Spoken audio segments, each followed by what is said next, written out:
Welcome back to Life and Business second season. This is the first episode. We couldn't start this episode without telling you. This episode is to put you up to speed and to tell you what has happened during this year. And first, I had a baby.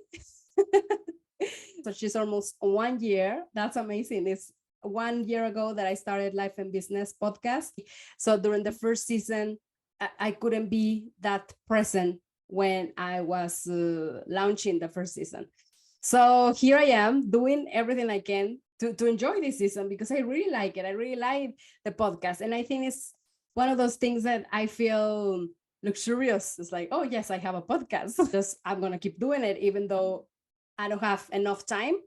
But we decide where we put that little time. We decide where to put our energy. And I decided this is the time to have a Life and Business second season launch, even if it's December. It's an odd release date, but if it's not now, when, right?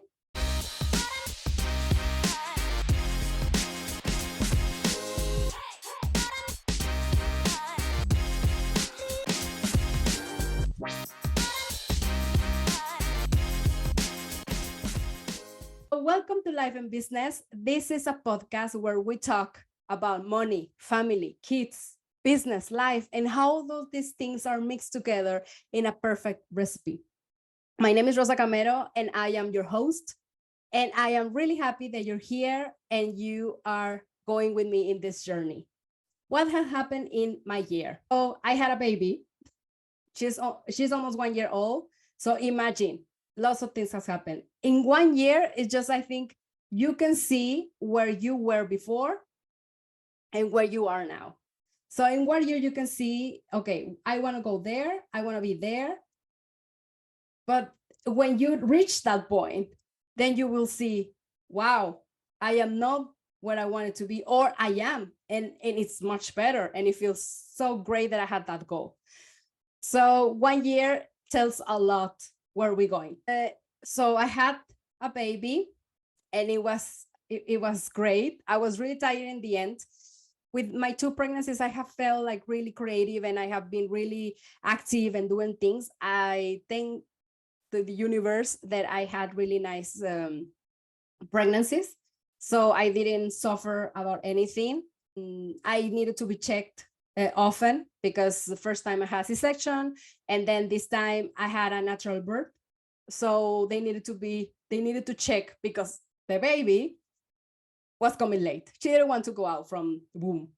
She was really, really warm and really nice inside the belly. So she didn't want to go out. And she waited 2 weeks, imagine, and they induced me.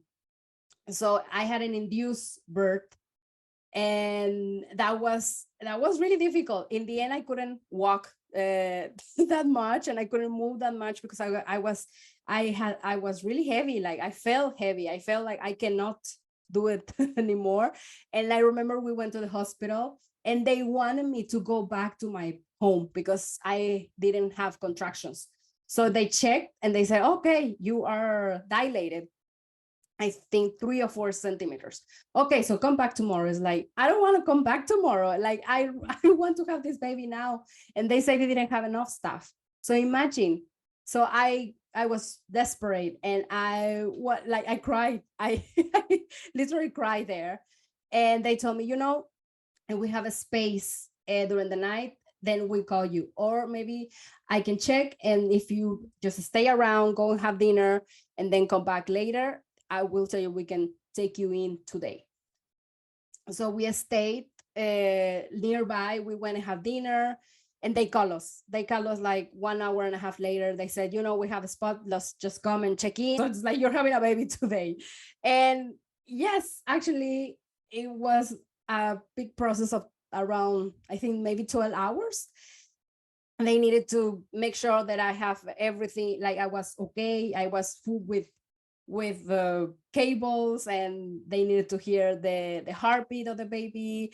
So yes, it was very different from my first time that I had a C-section. The baby. Then after that, I have a terrible postpartum depression.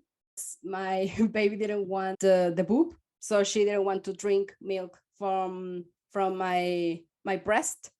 So we had a fight. How can you have a fight with a baby, right? You're asking yourself that. It was really difficult because they tell you that's a natural thing to do things. You need to breastfeed, you need to give your baby your milk. But what happens when the baby doesn't want the milk? This, like, she cry, I cry, and I got really depressed. And then winter here and then I'm dark. It was everything add on to those feelings. So I was in a really dark place. And also I had a lot of time because I was on maternity leave. I have time to think about what I was doing. And during that time, I noticed that I didn't enjoy what I was doing. In the end of my pregnancy, I was really tired and I didn't want to keep working. I felt really, really tired. And I thought it was a pregnancy.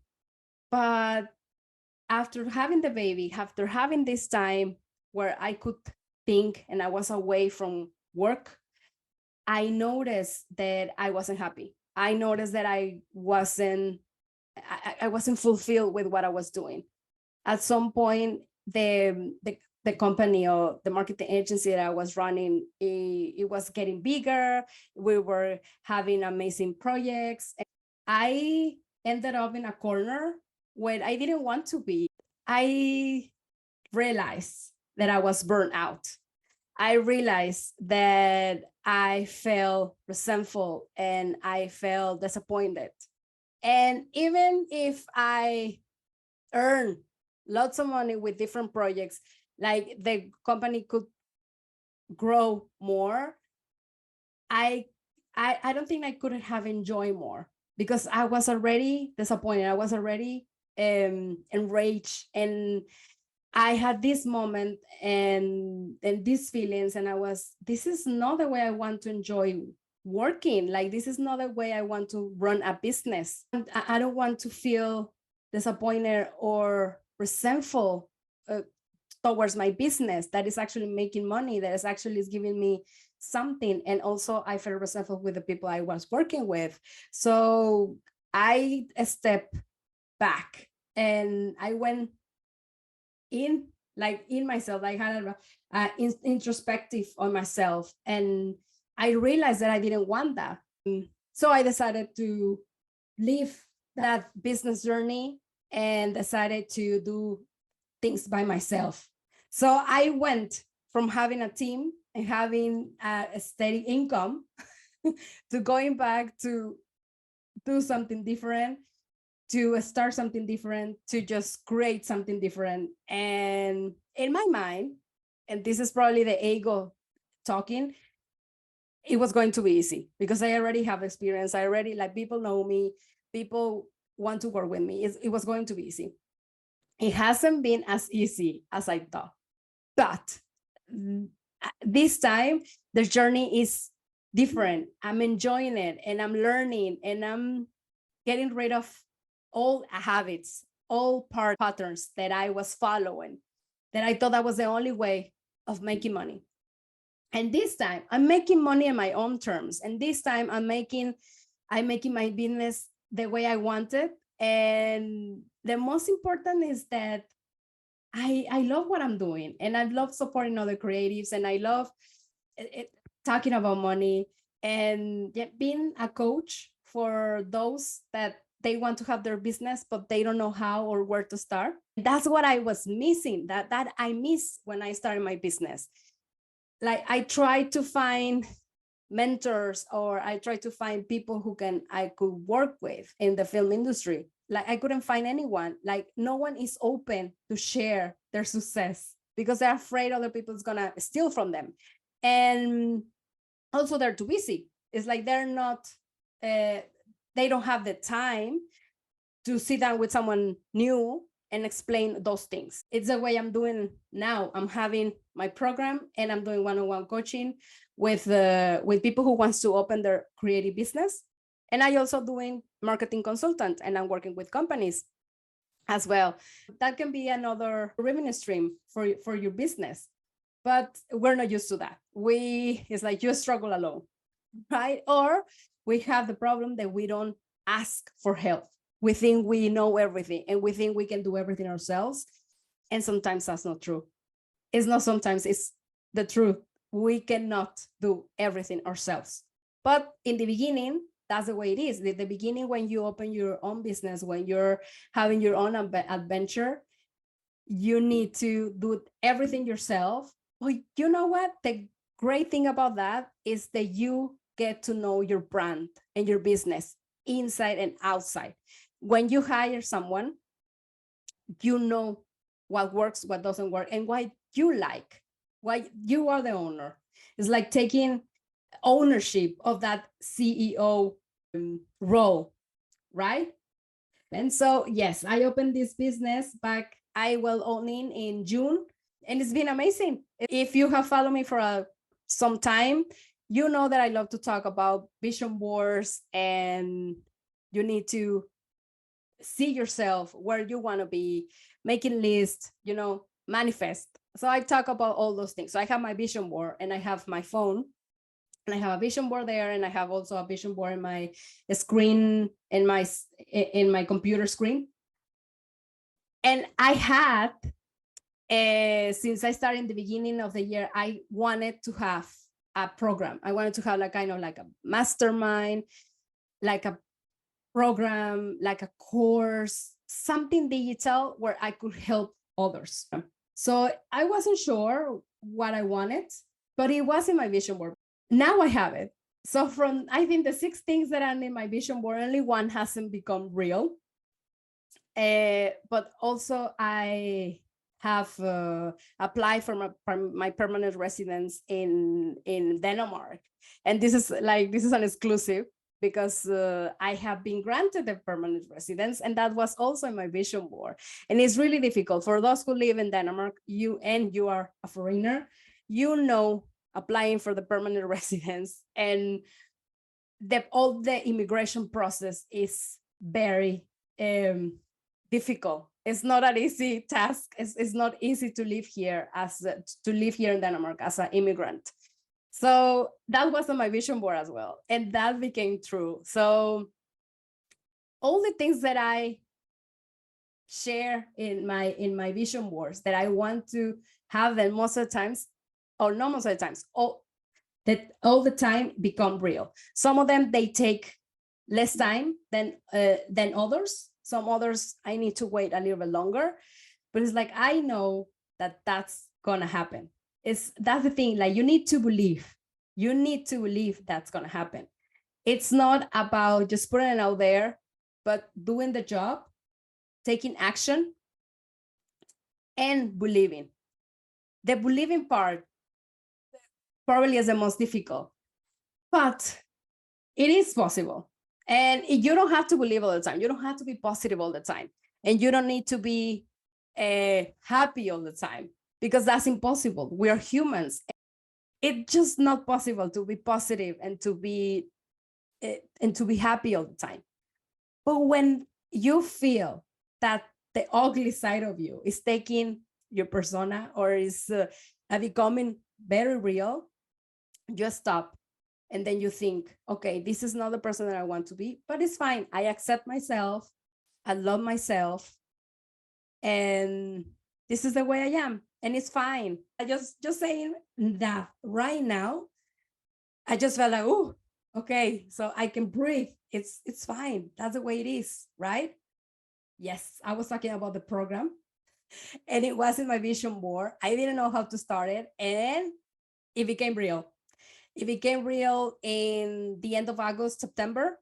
I am running a program. It's called Prosperity Creators School, and that's the program. I mean, I'm in love with the people there. We are having amazing coaching calls. Creatives are awakening, want to have a legacy. They want to build something for the future. They want to change the world. That's the kind of people that I am surrendering in the Prosperity Creator School. And I'm so happy. And this wasn't my vision board. And now it's real. So I invite you to create a vision board, especially now that it's the end of the year. And it doesn't matter if it's not the end of the year when you are listening to this episode. It doesn't matter. You can start today. So you can use a newspaper, you can use magazines, or you can just go to Canva and have your vision board. If you're a visual person, that helps a lot. That helps where you want to be in the future. What do you want? Most of the times we know what we don't want, but when people ask you, or if I ask you right now, but what do you want? What is that thing that you want? Then that's when are you going to say, I don't know. So this is the time for you to think, what do you want with your life? What do you want in the future? Where do you see yourself in 1 year? Put all those wishes and dreams in your vision board. Just put a picture in it, maybe have a little title. I mean, you are the owner of your own destiny. So whatever you want, just share it there and have it in a place where you see it. Like, for example, I have one in my screen, in my phone. I have in my screen, in my computer screen. I have one that it's hanging. Actually, I want to hang it here in my wall. I have my dream house that I've been dreaming with them for a long time. And actually that's in the fridge. So we have that as like, this is what we want. Both my husband and I, we want that dream house. And I know it's getting real. I know it's going to become a reality at some point. So what do you want? What are your wishes? What are your dreams? Share that in a vision board and tell us. And yeah, if you want to come to any of the groups, or if you want to send me a private message and tell me, this is my vision board and I want to share with you, just to make it real. Like I'm sharing, I'm talking about it. This is going to happen. I believe this is going to happen. When you share about it, when you talk about it, and when you are certain that that's going to work, and even if you're not certain, that counts as it's already happening. So see you next time. Thank you for being here. Thank you for joining me in this first episode. I'm so excited to be back. And if you have any questions, if you have any comments, please reach out. I will be happy to know about you. So see you next time. Bye.